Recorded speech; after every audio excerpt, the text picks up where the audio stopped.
Elle était la reine de la haute société new-yorkaise lorsqu'elle embarqua à bord du Titanic avec son nouveau mari, John Jacob Astor IV. Tragiquement, l'iceberg qui coula le Titanic fit également sombrer son mariage. Madeleine et John Jacob Astor étaient des passagers du Titanic, mais seule Madeleine survécut. Son mari millionnaire lui laissa une fortune incroyable. Mais dans un cruel retournement, cet argent s'accompagnait d'une condition diabolique. Restez avec nous pour en savoir plus à ce sujet.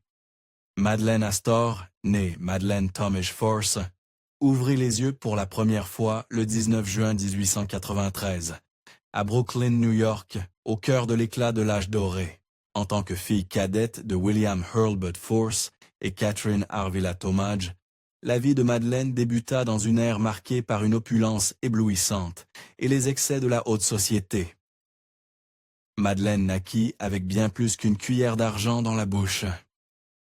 Par l'ascendance française de son père, elle était liée à Ephraim S. Force, un constructeur renommé, tandis que sa lignée maternelle comptait l'Assemblée de l'État de New York, Tunis V.P. Tomage, et l'illustre maire de Brooklyn, Thomas J. Tomage. Mais son ascendance remontait encore plus loin. La famille de Madeleine faisait remonter ses origines à la fondation de l'Amérique. Par sa mère, elle était lointainement apparentée au colonel Benjamin Tomage, un fidèle confident de George Washington lui-même. Dans une ironie quelque peu tragique compte tenu de son destin ultime, le père de Madeleine possédait une compagnie de navigation. Il se comptait également parmi les fiers membres de la prestigieuse Chambre de commerce de New York. Ses prouesses maritimes ancrèrent la position de la famille parmi l'élite de la ville.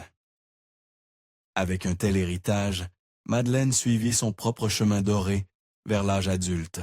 La haute société de Brooklyn accueillit la famille de Madeleine comme l'une des siennes, avec des adhésions à des clubs d'élite, une collection d'art enviable et des liens avec l'Église épiscopale. Les Tomage Force étaient à peu près aussi prestigieux qu'on pouvait l'être. Mais Madeleine gagna aussi ses galons. De la vie générale, Madeleine était aussi brillante que riche. Elle fréquenta des écoles réputées, Miss Ellis et plus tard Miss Spence's School à Manhattan, où elle se distingua comme une élève brillante. En temps voulu, elle obtint son diplôme avec distinction au printemps 1910. Son éducation en dehors des salles de classe, cependant, était bien plus intéressante. Malgré le pedigree de sa famille, il n'était même pas au sommet de la haute société new-yorkaise. Métis Astor, la reine incontestée des échelons sociaux supérieurs de New York, et la mère du futur mari de Madeleine, excluait notablement les forces de la prestigieuse liste des 4 ans, une sélection des plus grands noms. Malgré tout, il fréquentait bien les bons cercles. Bien que la famille de Madeleine ne figurât pas sur la liste des 400 de Miss Astor, il vivait assurément comme le 1% des 1%. Madeleine passait ses étés au milieu des brises fraîches, de la beauté pittoresque et des millionnaires fortunés de Bar Harbor, dans le Maine. Bientôt, elle devint le sujet de toutes les conversations. Le 22 décembre 1910, Madeleine fit son entrée officielle dans la société new-yorkaise. Ses pairs la célébrèrent comme l'une des débutantes les plus élégantes de la saison, captivant le public par son charme rayonnant et son élégance. De la mère au salon, Madeleine se révéla être l'une des socialites les plus captivantes de la scène. Elle avait un esprit naturel et une aisance dans la conversation qui illuminait les salons de New York et captivait à ses pairs à chaque mot. Un homme, en particulier, ne put résister à ses charmes.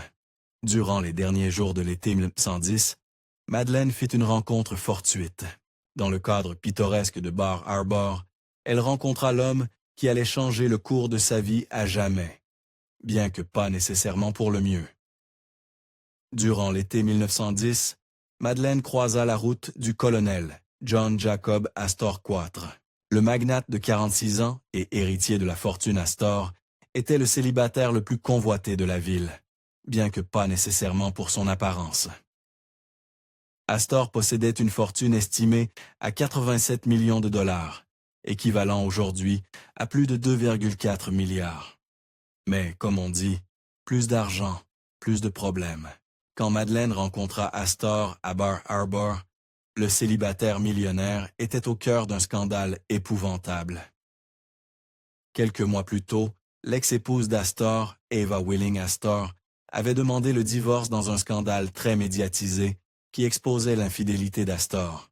Et le scandale n'était pas terminé. Et la raison pour laquelle Astor se retrouva à Bar Harbor était en soi un scandale. En août 1910, Eva fit une apparition inopinée à Newport, Rhode Island. Son arrivée sema assurément le trouble. Ne voulant pas croiser son ex-épouse récente, Astor mit les voiles pour Bar Harbor, préparant ainsi le terrain pour sa rencontre avec Madeleine. C'est lors de cette visite fortuite à Bar Harbor qu'Astor aperçut Madeleine pour la première fois. Il ne pouvait supporter l'idée de ne pas la voir tous les jours par la suite. Lors d'une partie de tennis avec sa sœur, Madeleine attira son regard par sa grâce et son énergie juvénile. On pourrait dire que ce fut un jeu, 7 matchs conclus au paradis. Plus tard ce jour-là, Madeleine s'associa à Astor pour un match de double mixte contre leurs frères et sœurs. Le match, comme décrit par le New York American, alluma en lui une dévotion constante et intense. Mais le destin, semblait-il, conspirait déjà contre eux. Madeleine n'aurait pas pu rencontrer Astor à un pire moment. Les termes du divorce d'Astor interdisaient au célibataire millionnaire de se remarier à New York pour le reste de la vie de son ex-épouse, à moins qu'un tribunal n'en décide autrement. De plus, il était considérablement moins riche qu'auparavant. À l'hiver 1910, Madeleine était devenue une habituée des rassemblements sociaux d'Astor. En tant qu'invitée d'honneur lors de ses dîners à l'hôtel St. Regis, elle se retrouva à occuper un rôle de plus en plus public. Mais devenir la reine de la haute société new-yorkaise ne serait pas chose facile. La relation de Madeleine avec Astor continua de s'approfondir, et le couple commença à faire plus d'apparitions publiques ensemble. Au printemps 1911, Madeleine était au centre des murmures parmi les 4 saisons. Les gros titres commencèrent à la mettre en avant, l'un d'eux proclamant « New York s'intéresse à Miss Forbes, une jeune femme bien connue dans la société new-yorkaise ». D'autres gros titres étaient considérablement plus audacieux. En mai 1911, la presse alla encore plus loin dans son intrigue. Jolie fille pourrait épouser le riche Mr. Astor, lisait-on dans un titre. Bientôt, des rapports similaires remplirent les colonnes des potins, déclenchant des rumeurs qui se répandirent comme une traînée de poudre. Finalement, Madeleine et sa famille durent céder à la pression médiatique. Le 1er août 1911, le père de Madeleine mit fin aux spéculations et aux ragots incessants. Depuis les marches de son bureau, il annonça aux journalistes que Madeleine et le colonel Astor étaient en fait fiancés. La date exacte du mariage, cependant, restait un mystère. Des leaders religieux de diverses confessions exprimèrent par leur désapprobation des noces imminentes. Même l'Église catholique romaine se joignit au cœur des dissensions, condamnant l'union et la qualifiant de violation de la décence morale. Les détracteurs attaquèrent Madeleine et le colonel Astor avec des accusations sévères. Les opposants estimaient que leur fiançailles était une extension de la convoitise perverse d'Astor et rejetaient Madeleine comme une simple conquête de beauté, la soumettant à la morsure du mépris public. Mais les détracteurs avaient peut-être raison. À 18 ans, Madeleine était presque 30 ans plus jeune que son fiancé de 47 ans. La différence d'âge marquée, combinée au récent divorce d'Astor, devint un sujet de commérage incessant et d'indignation sociétale. Mais cela n'était peut-être qu'une excuse commode. Quant à savoir si Astor était toujours le célibataire le plus convoité de New York, et probablement du monde, c'était une autre question. En conséquence, Madeleine commença à recevoir des lettres odieuses d'autres jeunes femmes qui voulaient prendre sa place comme objet des désirs d'Astor. Les missives amères révélaient la jalousie et la virulence qu'avaient suscité ses fiançailles. L'examen incessant et l'hostilité prirent leur tribut sur Madeleine.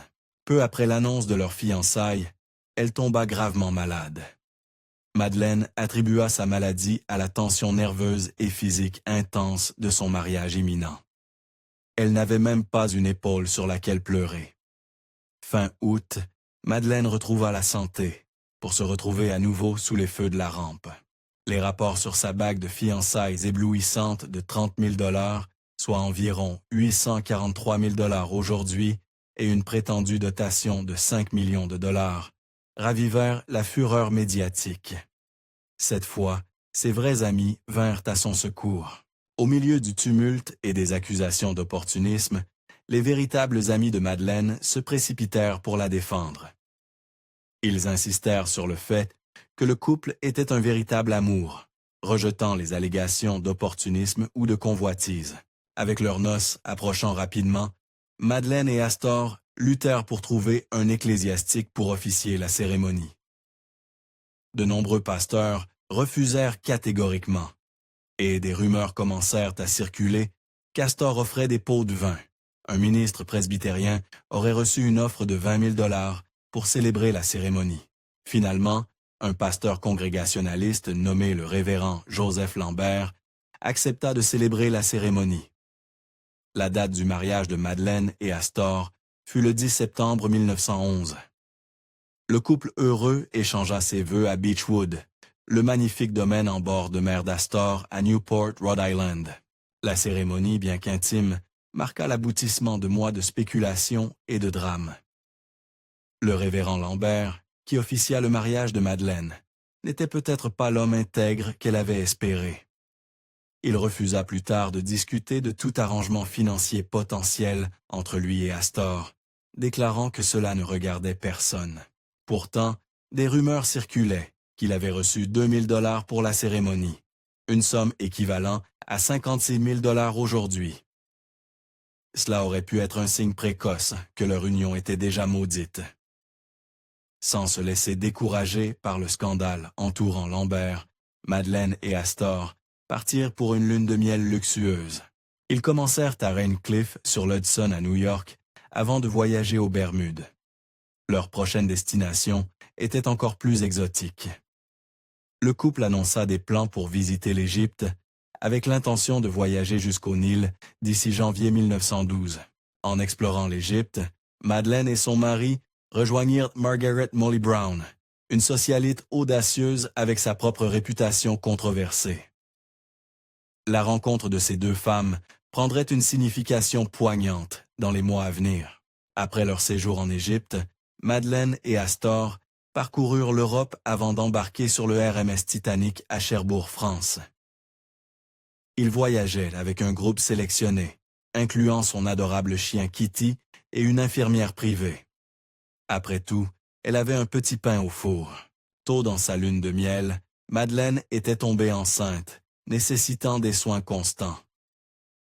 Au moment où elle embarqua sur le Titanic, elle était déjà enceinte de 4 mois et montrait un petit ventre.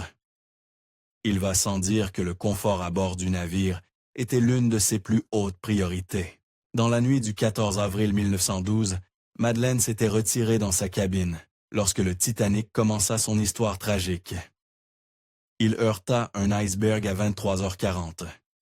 Ignorant le désastre imminent, elle dormait alors que le grand navire commençait à faiblir. Elle allait avoir un réveil brutal.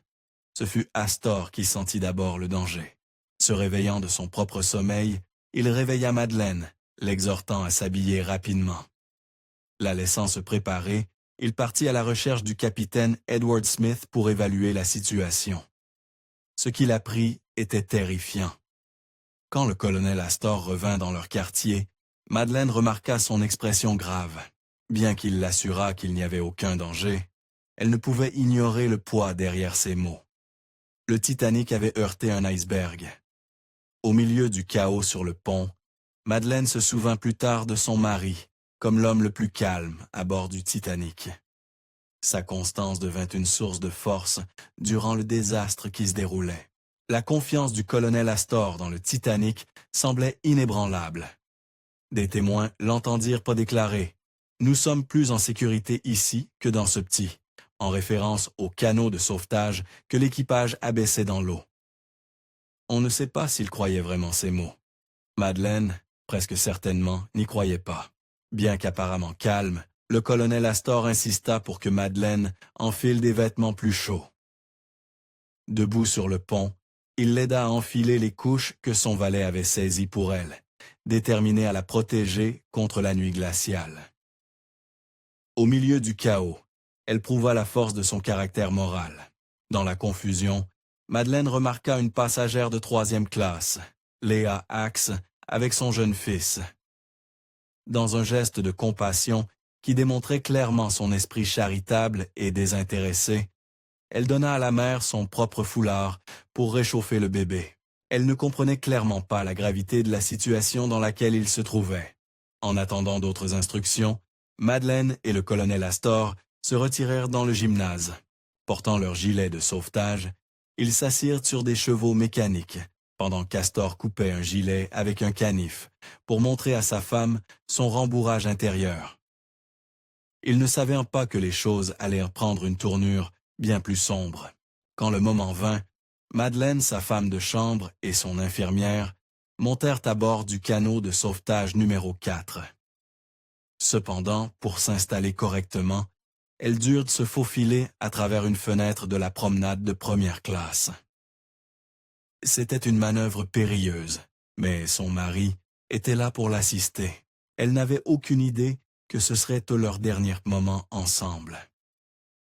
Le colonel Astor demanda au second officier Charles Leidler la permission de rejoindre Madeleine sur le canot de sauvetage, invoquant sa condition délicate.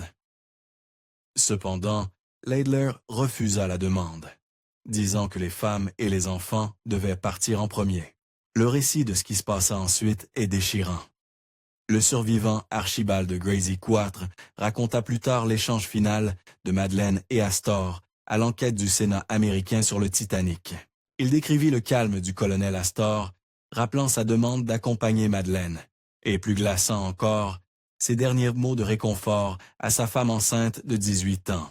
Alors que l'équipage abaissait le canot de sauvetage numéro 4 dans la mer glaciale sous le navire qui coulait, le colonel Astor cria à Madeleine « La mer est calme, et tu seras en sécurité. Tu es entre de bonnes mains, et je te retrouverai demain matin. » Malheureusement, ce seraient les derniers mots qu'elle entendrait de lui. Mais son véritable combat ne faisait que commencer. Juste un instant avant que le canot de sauvetage de Madeleine ne touche l'eau vers 1h55, un homme en proie à une grande excitation sauta du pont. Le passager, affolé et paniqué, atterrit parmi Madeleine et les autres femmes dans leur canot de sauvetage. Il se révéla presque aussi dangereux que le paquebot qui coulait. Madeleine prit une rame aux côtés des autres femmes dans le canot de sauvetage, pagayant désespérément pour échapper à l'aspiration et au tourbillon causé par le naufrage du navire. Quand le Titanic disparut sous les vagues à 2h20, sa force manqua de les entraîner dans les eaux arctiques.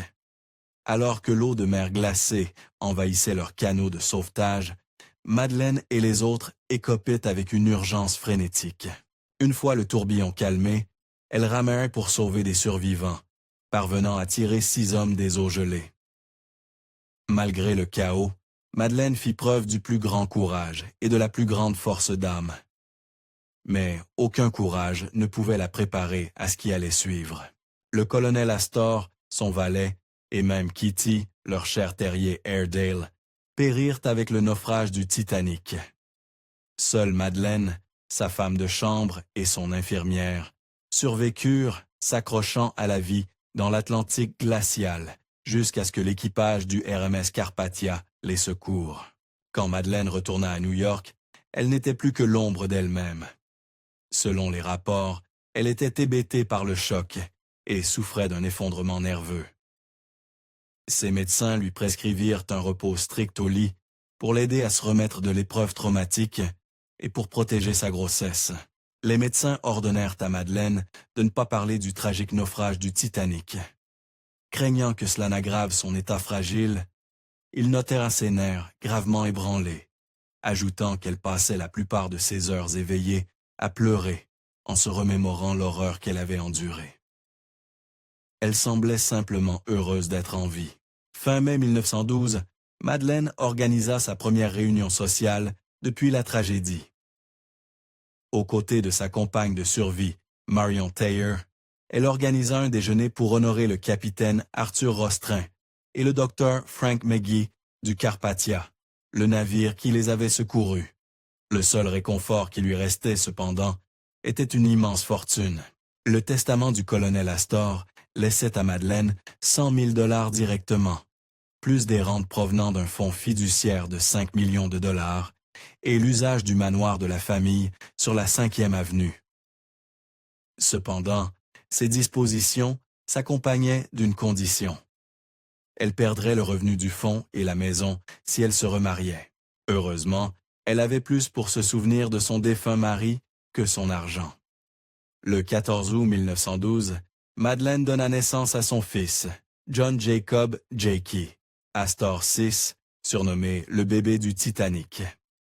Le colonel Astor avait laissé un fonds fiduciaire de 3 millions de dollars pour son enfant à naître, assurant la sécurité financière de Jakey. Avec la naissance miraculeuse de son enfant, cependant, Madeleine ne pouvait plus éviter les médias. Pendant des années après la catastrophe du Titanic, Madeleine mena une vie discrète, concentrée sur l'éducation de son fils Jakey. Il lui fallut encore quelques années pour se remettre complètement de la tragédie. Le 22 juin 1916, Madeleine fit quelque chose qui indiquait qu'elle avait enfin laissé cet horrible incident derrière elle. Elle épousa son ami d'enfance, William Carl Dick, à Bar Harbor, dans le Maine. Bien que ce mariage l'ait coupée de la fortune des Astor, elle semblait à nouveau heureuse, donnant naissance à 2 autres fils. Cependant, même ce second mariage heurta un iceberg. Madeleine et Dick divorcèrent le 21 juillet 1933, à Reno, Nevada. Mais elle ne passa pas autant de temps à réparer son cœur brisé qu'après la mort glaciale d'Astor. Quelques mois plus tard, le 27 novembre, elle épousa l'acteur et boxeur italien Enzo Firmant à New York, s'installant finalement à Palm Beach, en Floride. Pourtant, le véritable amour lui échappait. Le 3e mariage de Madeleine avec Firmant se termina par un divorce le 11 juin 1938. Contrairement à son mariage précédent, elle n'eut pas d'enfant avec Firmant, et sa vie se tourna à nouveau vers la solitude, dans son manoir de Palm Beach. Cependant, elle était hantée par les fantômes de son passé. Comme un iceberg surgissant du bleu profond, Madeleine décéda le 27 mars 1940, à seulement 46 ans. La cause officielle de son décès fut une maladie cardiaque non précisée. Cependant, il y a des spéculations selon lesquelles la véritable cause était plus dévastatrice. Certaines sources affirment que l'insuffisance cardiaque de Madeleine était le résultat d'une overdose.